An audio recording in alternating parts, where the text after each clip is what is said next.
ಈ ಪಂಚಮದಲ್ಲಿ ರವಿ ಸಂಚಾರ ಮಾಡುವಂತ ಸಂದರ್ಭದಲ್ಲಿ ಮೂಳೆಗೆ ಸಂಬಂಧಪಟ್ಟಂತದ್ದು, ಮೈ ಕೈ ನೋವು ಬರುವಂತದ್ದು, ವ್ಯಾಧಿಗಳನ್ನ ಕೊಡ್ತಾರೆ. ಮನೇಲಿ ಕೇತು ಬರಬಾರ್ದು, ಮಕ್ಕಳಿಗೆ ಒಂದಷ್ಟು ಎಜುಕೇಶನ್ ಡಿಸ್ಟರ್ಬೆನ್ಸ್ ಅನ್ನ ಮಾಡ್ತಾರೆ.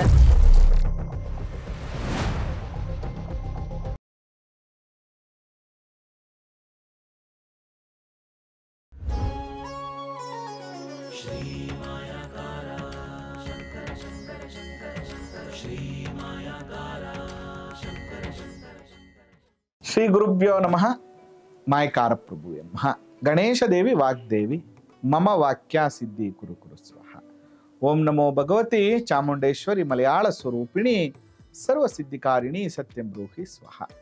ಆರಾಧ್ಯ ದೈವನಾಗಿರುವಂತಹ ಮಲೆ ಮಾದೇಶ್ವರರನ್ನ ಮನದಲ್ಲಿ ನೆನೆಯುತ್ತಾ ವಿದ್ಯಾಗುರುಗಳ ತಂದೆ ತಾಯಿಯ ಪಾದಾರವಿಂದಗಳಿಗೆ ನಮಸ್ಕಾರವನ್ನ ಮಾಡ್ತಾ ಜಗದ್ಗುರು ಪಂಚಾಚಾರ್ಯರನ್ನ ಬಸವಾದಿ ಶರಣರನ್ನ ಮನದಲ್ಲಿ ನೆನೆಯುತ್ತಾ ನನ್ನೆಲ್ಲ ಪ್ರೀತಿಯ ಯೂಟ್ಯೂಬ್ ವಾಹಿನಿಯ ವೀಕ್ಷಕ ಬಂಧುಗಳ ಅಂತರಾತ್ಮಗಳಿಗೆ ನಿಮ್ಮ ಮುಗುರು ಮಧು ದೀಕ್ಷಿತ್ ಮಾಡುವಂತಹ ಪರಿಪೂರ್ಣವಾದಂಥ ನಮಸ್ಕಾರಗಳು. ಹೇಗಿದ್ರಿ ಎಲ್ರು? ಚೆನ್ನಾಗಿದ್ರಿ ಅಂತ ಭಾವಿಸ್ತೇನೆ.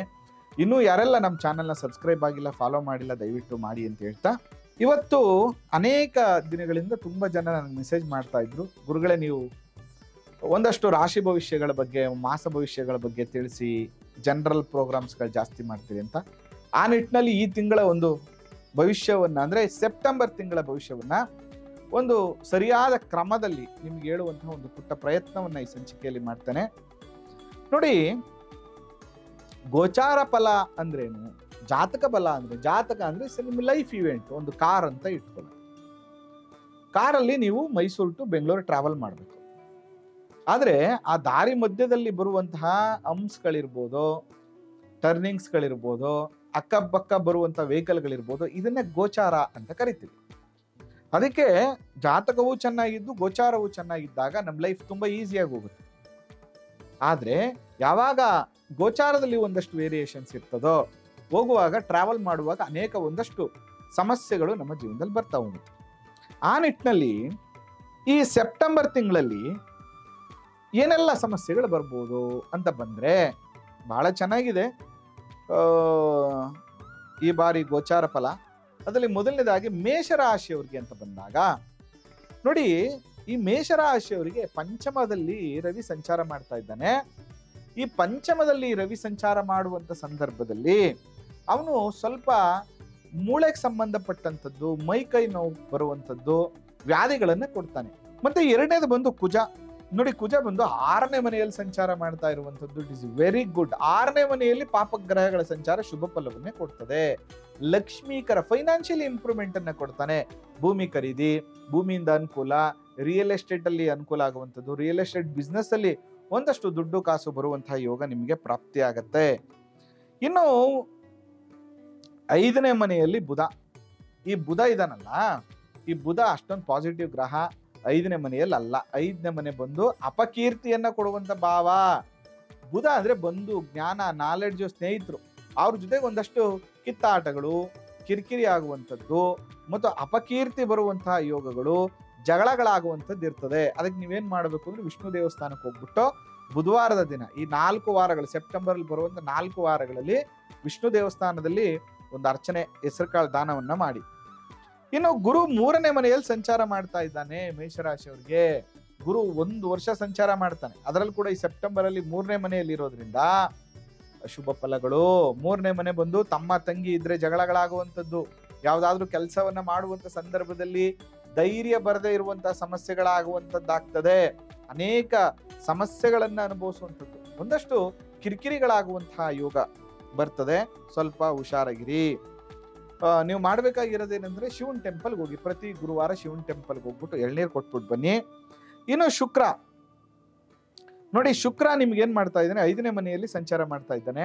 5ನೇ ಮನೆ ಶುಕ್ರ ಏನ್ ಮಾಡ್ತಾನೆ ಅಂದ್ರೆ ಬಂಧು ಸೌಖ್ಯ. ನೋಡಿ, ಬುಧ ಏನ್ ಮಾಡ್ದ, ಬಂಧುಗಳ ಜೊತೆ, ಸ್ನೇಹಿತರ ಜೊತೆ ಜಗಳವನ್ನ ತಂದ್ರೆ, ಶುಕ್ರ ಸುಖ ಸಂತೋಷವನ್ನ ಕೊಡ್ತಾ ಇದ್ದಾನೆ. ಏನೋ ಶುಭ ಕಾರ್ಯಗಳಲ್ಲಿ ಹೋಗುವಂಥದ್ದು, ನಿಮ್ಮ ಮನೆಯ ಶುಭ ಕಾರ್ಯಗಳಿಗೆ ಬರುವಂಥದ್ದು, ಮತ್ತೆ ಒಂದಷ್ಟು ಕೆಟ್ಟಿರುವಂತ ಸಂಬಂಧಗಳು ಸರಿ ಹೋಗುವಂಥದ್ದೆಲ್ಲವೂ ಕೂಡ ಆಗ್ತದೆ. ಇನ್ನು ನೆಕ್ಸ್ಟು ಶನಿ 12ನೇ ಮನೆ ವ್ಯಯ. ಏನಾಗೋಯ್ತು ಇಲ್ಲಿ ವ್ಯಯ ಅಂದ್ರೆ 10ನೇ ಮನೆ 11ನೇ ಮನೆ ಅಧಿಪತಿ ಅವನು ವ್ಯಯಕ್ಕೆ ಹೋಗ್ಬಿಟ್ಟ. 10ನೇ ಮನೆ ವೃತ್ತಿ, 11ನೇ ಮನೆ ಲಾಭ, ವೃತ್ತಿಯ ವಿಚಾರದಲ್ಲಿ ಒಂದಷ್ಟು ಅನಾನುಕೂಲಗಳಾಗುವಂಥದ್ದು, ಬರುವಂತ ಲಾಭದಲ್ಲಿ ಒಂದಷ್ಟು ನಷ್ಟವನ್ನು ಅನುಭವಿಸುವಂಥದ್ದು ಆಗ್ತದೆ. ಶನಿವಾರದ ದಿನ ಆಂಜನೇಯ ಸ್ವಾಮಿ ಶನೇಶ್ವರ ಸ್ವಾಮಿ ದರ್ಶನವನ್ನ ಮಿಸ್ ಮಾಡಬೇಡಿ. ಇನ್ನು 11ನೇ ಮನೆಯಲ್ಲಿ Rahu, it is very good. Rahu ತುಂಬಾ ಒಳ್ಳೇದು, ಅನ್ಎಕ್ಸ್ಪೆಕ್ಟೆಡ್ ದುಡ್ಡನ್ನ ಕೊಟ್ಬಿಡ್ತಾನೆ. 11ನೇ ಮನೆಯಲ್ಲಿ ರಾಹು ಇರೋದ್ರಿಂದ ಒಂದಷ್ಟು ದುಡ್ಡು ಕಾಸು ಅನುಕೂಲಗಳಾಗ್ತದೆ.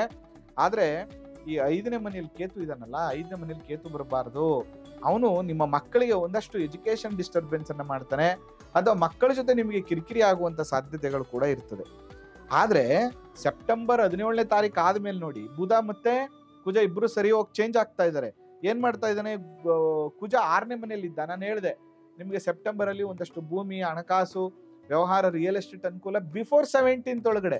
ಆಫ್ಟರ್ 17th ಕುಜ ಏನ್ ಮಾಡ್ಬಿಡ್ತಾನೆ ಅಂತಂದ್ರೆ, ಅವ್ನು 7ನೇ ಮನೆಗೆ ಹೋಗ್ತಾ ಇದ್ದಾನೆ. ಆ ಸಂದರ್ಭದಲ್ಲಿ ಭಯ, ಹೆಂಡತಿ ಅಥವಾ ಗಂಡನ ಜೊತೆ ಕಲಹ ಆಗುವಂಥದ್ದು, ಪಾರ್ಟ್ನರ್ಸ್ ಜೊತೆ ಕಲಹ ಆಗುವಂಥದ್ದು, ಪ್ರೀತಿ ಮಾಡ್ತಾ ಇರುವಂತಹ ಹುಡುಗಿ ಅಥವಾ ಹುಡುಗನ ಜೊತೆ ನಿಮಗೆ ಕಿರಿಕಿರಿ ಆಗುವಂತ ಸಾಧ್ಯತೆಗಳಿರ್ತದೆ.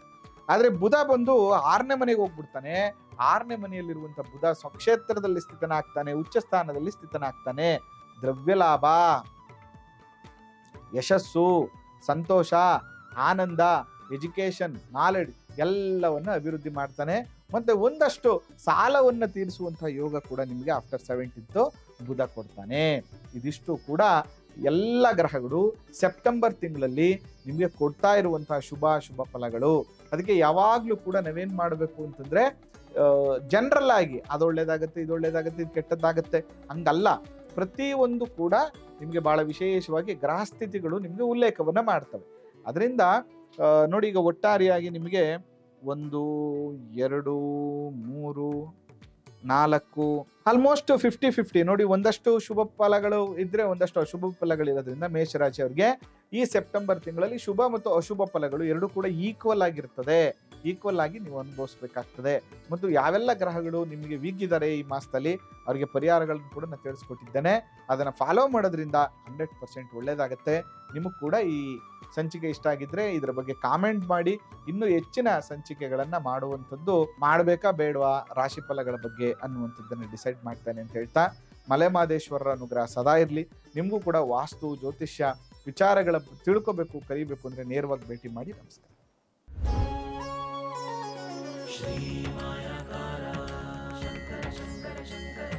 ಶ್ರೀ